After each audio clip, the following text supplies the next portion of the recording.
نہیں بچے گا، صرف غیر مسلم ہوں گے، ایک بھی لا الہ الا اللہ کہنے والا نہیں ہوگا۔ اور قیامت سے 30 سال پہلے، قیامت سے 30 سال پہلے بچے پیدا ہونے بند ہو جائیں گے کہ کسی بچے پر قیامت نہیں آئے گی۔ یوم تذہل کل مرضعۃ عما ارضعت، وہ ہولناکی بتانے کے لیے تشبیہ ہے، وہ یہ نہیں کہ ایسا ہو رہا ہوگا، کیونکہ بچہ تو کافر کا بھی ہو وہ معصوم ہے، مسلمان کا بھی ہو تو وہ معصوم ہے۔ اس لیے آپ نے کہا کہ سارے جو نابالغ مرتے ہیں وہ جس مذہب کے بھی ہیں سب جنت میں جائیں گے، چونکہ ان پر تو بھی شریعت لاگو ہی نہیں ہوئی ہے، اور سارے بچے حضرت ابراہیم علیہ السلام کے پاس چلے جاتے ہیں۔ تو حدیث پاک میں آتا ہے جتنے اہل ایمان کے بچے بالغ ہونے سے پہلے، پیدا ہونے سے لے کر 15 سال سے پہلے تک جو فوت ہو جاتے ہیں، سب حضرت ابراہیم علیہ السلام کے پاس ہوتے ہیں، ساری نسل ابراہیم علیہ السلام کے پاس، اور وہ ان کے باپ ہوتے ہیں، اور ان کے ساتھ وہ اپنی وہاں کی جنت کے مزے لیتے ہیں، پتہ نہیں کیا لیتے ہیں، ان میں تو کوئی نہیں پتہ۔ بس آپ نے اپنے بیٹے کے بارے میں فرمایا، حضرت ابراہیم رضی اللہ تعالیٰ عنہ علیہ السلام، چونکہ وہ ابھی ماں کا دودھ پیتے تھے، ان کا انتقال ہو گیا، تو آپ نے فرمایا اللہ تعالیٰ نے جنت میں ایک حور کو مقرر کر دیا ہے ابراہیم کو دودھ پلانے کے لیے، سبحان، اور کسی بچے کے بارے میں ایسی بات نہیں ہے۔ تو ڈران والی گل کوئی نہیں، ساڈو تے قیامت نہیں ہوندی، 30 سال پہلے بچے پیدا ہونے بند ہو جائیں گے، قیامت 30 اور 30 سے اوپر کی عمر کے لوگوں پر ہوگی، اور وہ جانوروں کی طرح ہوں گے، سڑکوں پہ زنا کریں گے، اور ہر انسانی جو اخلاق ہیں ان سے وہ خالی ہو جائیں گے، ان سے وہ خالی ہو جائیں گے۔ یہ امت کے اوپر امتحان ہے۔ ہمارا ایک ساتھی ہے وہاں کینیڈا میں، اس نے مجھے خواب سنایا کہ میں نے دیکھا کہ غزہ کے جتنے شہداء کے بچے ہیں وہ آسمان پہ تیر رہے ہیں، اور اللہ کے نبی ہر آنے والے کا استقبال فرما رہے ہیں۔ تو ہمیں دیکھنے میں تو بڑا ظلم نظر ہے، ظلم ہے بھی صحیح، لیکن ہماری تو موج ہے، تو سارے جنت میں گئے، جتنے بڑے شہید ہوئے وہ بھی جنتی، عورتیں شہید ہوئیں وہ بھی جنتی، مرد شہید ہوئے وہ بھی جنتی، اور بچوں کا تو میں نے کینیڈا میں ایک نوجوان خواب دیکھ رہا ہے، رائیونڈ کا پڑھا ہوا ہے، عالم ہے، کہ میں نے خواب دیکھا کہ غزہ کے شہداء کے بچے آسمان پر تیر رہے ہیں، اور اللہ کے نبی ہر آنے والے بچے کا استقبال فرما رہے ہیں۔ تو ساڈی تو موج ہو گئی، ہمیں دیکھنے میں موت نظر آتی ہے، حقیقت میں دیکھو ایک ہوتا ہے کامیاب ہونا، اور ایک ہوتا ہے فتح پانا، ایک ہوتا ہے ناکام ہونا، اور ایک ہوتا ہے شکست کھانا۔ یہ دو الگ چیزیں ہیں، کامیابی الگ چیز ہے، فتح الگ چیز ہے، ناکامی الگ چیز ہے، شکست الگ چیز ہے۔ کربلا کے میدان میں سب سے مقدس خون بہایا گیا، سب سے پاکیزہ خون بہایا گیا، اور ان سب کو شکست ہو گئی، اور وہ سارے گردنیں کٹوا کے نیزوں پہ چڑھ گئے، لیکن وہ ناکام نہیں ہیں، وہ کامیاب ہیں۔ انہیں شکست ہوئی ہے، انہیں ناکامی نہیں ہوئی، وہ کامیاب ہیں۔ اور شمر کا لشکر وہ فتح پایا ہے، وہ کامیاب نہیں ہے، انہوں نے فتح پائی، کامیاب نہیں ہے۔ ابن زیاد کی گردن کٹ کے جب لائی گئی مصعب بن عمیر کے سامنے، جیسے حضرت حسین علیہ السلام کی گردن کٹی ہوئی ابن زیاد کے سامنے رکھی گئی، تو وہ ایسے منہ پہ چھڑیاں مار کر کہنے لگا، میں نے ایسا خوبصورت چہرہ آج تک نہیں دیکھا جو مرنے کے بعد بھی اتنا چمکتا، کٹی ہوئی ابن زیاد کے سامنے رکھی گئی تو وہ ایسے منہ پہ چھڑیاں مار کر کہنے لگا میں نے ایسا خوبصورت چہرہ آج تک نہیں دیکھا جو مرنے کے بعد بھی اتنا چمکتا ہوا تر و تازہ ہو۔ تو حضرت ابو برزہ اسلمی رضی اللہ تعالیٰ عنہ نے کھڑے ہو کر روتے ہوئے فرمایا کہ ظالم یہ چھڑی یہاں سے ہٹا لے، میں نے ان ہونٹوں پہ اللہ کے نبی کے ہونٹوں کو لگتے ہوئے دیکھا ہوا۔ تو کہنے لگا تو بوڑھا ہو گیا ورنہ تیرا بھی سر اڑا دیتا میں۔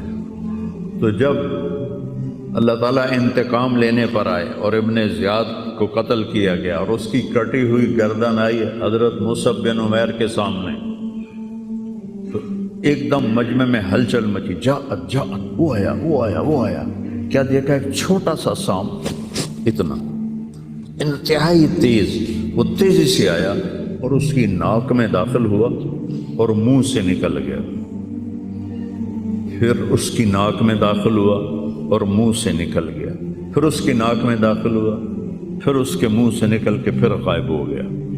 تھوڑی دیر کے بعد پھر آواز آئی، جا وہ آیا، تو دیکھا وہی سانپ پھر آ رہا ہے اور آ کر اس کی ناک میں داخل ہوا اور پھر نکلا نہیں، اندر ہی غائب ہو گیا۔ فتح پائی ابن زیاد نے لیکن ناکام ہو گیا، شکست کھائی امام حسین علیہ السلام اور ان کے 72 ساتھیوں نے، لیکن وہ کامیاب ہو گئے۔ جنگ سے پہلے آپ کو اونگ آ گئی تو آنکھ کھلی تو آپ ہنسنے لگے۔ حضرت زینب نے پوچھا یہ کوئی ہنسنے کا موقع ہے، کیوں ہنسے ہو؟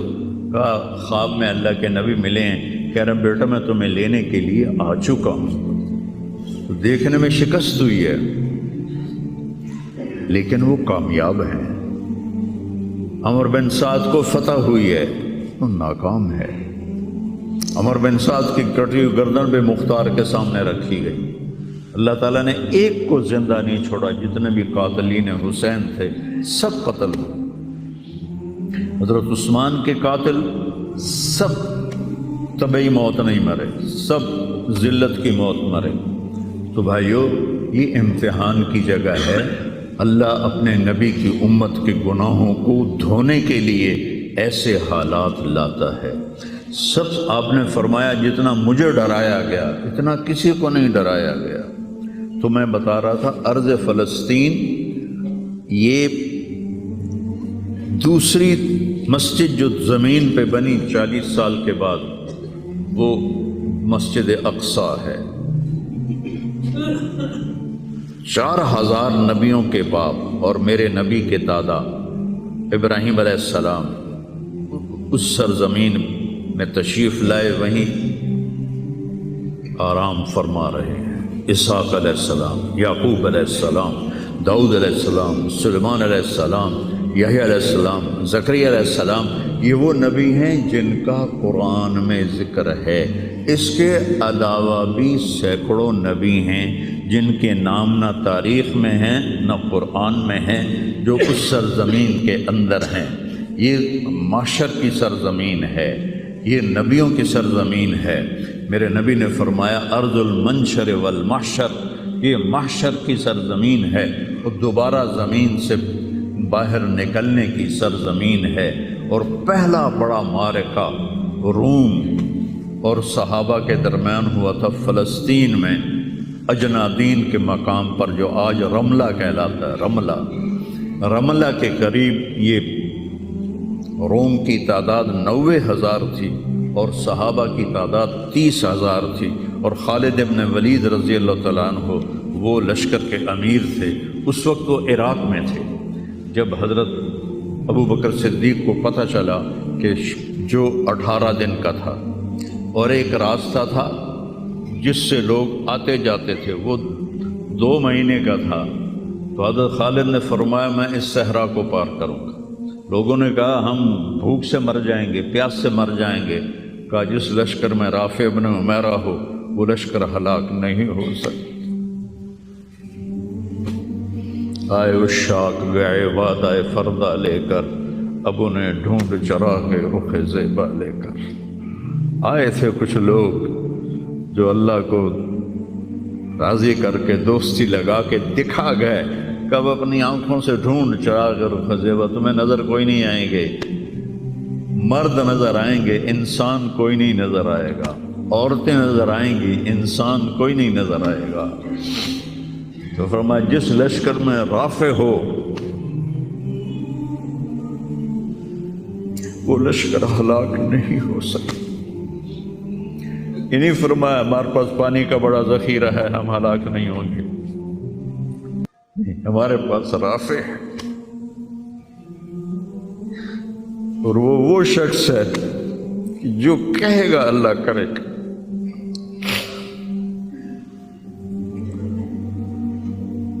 18 دن میں اس کو پار کیا، اور ایک مقام پر آ کر پانی ختم ہو گیا، 3 دن بغیر پانی کے گزارے۔ تو صحابہ نے کہا کہ اب ہم مرتے ہیں، طاقت نہیں ہے، کہا رافع کو بلاؤ۔ رافع کی آنکھیں خراب تھی، فرمانے لگے رافع پانی چاہیے، کہنے لگے اچھا مجھے بتاؤ کہاں ہیں ہم، کیونکہ وہ دیکھ نہیں پا رہے تھے۔ تو انہوں نے فرمایا کہ فلاں جگہ۔ اب صحرا میں تو کوئی نشان منزل ہوتا ہی نہیں، تو کوئی انہوں نے جھاڑیاں بتائیں، کہنے لگے کچھ جھاڑیاں دیکھو ایک طرف کٹھی ہوں، کٹھی جھاڑیوں کا کوئی جھنڈ ہو، مجھے بتاؤ ہے؟ انہوں نے کہا ہاں وہ نظر آ رہا ہے، کہ مجھے وہاں لے چلو۔ وہاں لے گئے، ایک جگہ اشارہ کیا کہ یہاں سے زمین کھودو، زمین کھودی تو پانی کا چشمہ نکل کے باہر آ گیا۔ کبھی ہم بھی تم میں بھی چاہت تھی، کبھی ہم بھی تم میں بھی راہ تھی، کبھی ہم بھی تم بھی تھے آشنا، تمہیں یاد ہو کہ نہ یاد ہو۔ اللہ نے تو بے وفائی کی نہیں، ہم نے بے وفائی کی۔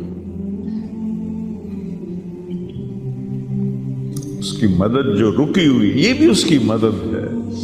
ہمارا شہید جنت میں جا رہا ہے، اگر زندہ ہے، زخمی ہے، بھوکا ہے، گناہ معاف ہو رہے ہیں۔ جہنم کی آگ سے ایک سوئی کا نکا عام آدمی ویکھ ہی نہیں سکتا، تے دھاگا نہیں پا سکتا، جس دن دی نظر کمزور ہوئے، اتنا چھوٹا ہوتا ہے۔ میرے نبی فرمایا، جبریل علیہ السلام نے آ کے عرض کیا یا رسول اللہ، سوئی کے نکے کے برابر اگر جہنم کی دیوار میں سوراخ ہو جائے تو اس میں سے جو آگ کی چنگاری نکلے گی پوری دنیا کو کوئلہ بنا دے گی۔ اس کے سامنے یہ تکلیف تو بڑی تھوڑی ہے، لیکن بات اصل یہ ہے کہ ہم نے اللہ سے دوستی چھوڑ دی۔ یہودیوں کو گالیاں بعد میں دو، پہلے ہم اپنے گریبان۔ تجھے کیوں فکر ہے اے گل دلے صد چاک بلبل کی، تو اپنے پیرہن کے چاک تو پہلے رفو کر لے۔ کتنا جھوٹ بولا جا رہا ہے، کتنے جھوٹے مقدمے ہیں،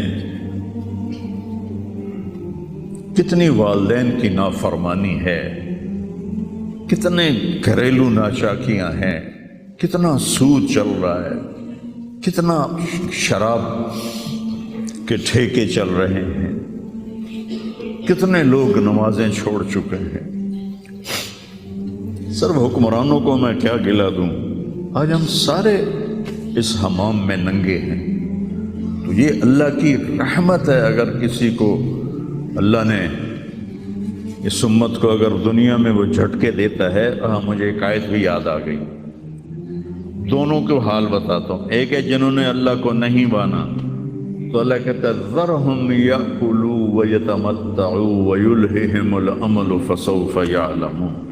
میرے محبوب کرن دے انہاں نوں موج میلا، 4 دہاڑے ہیں انہوں موج میلا کرن دے انہوں میرے کو آون دے، بوڑ ویکھی میں کی کرنا، ٹھیک ہوگی۔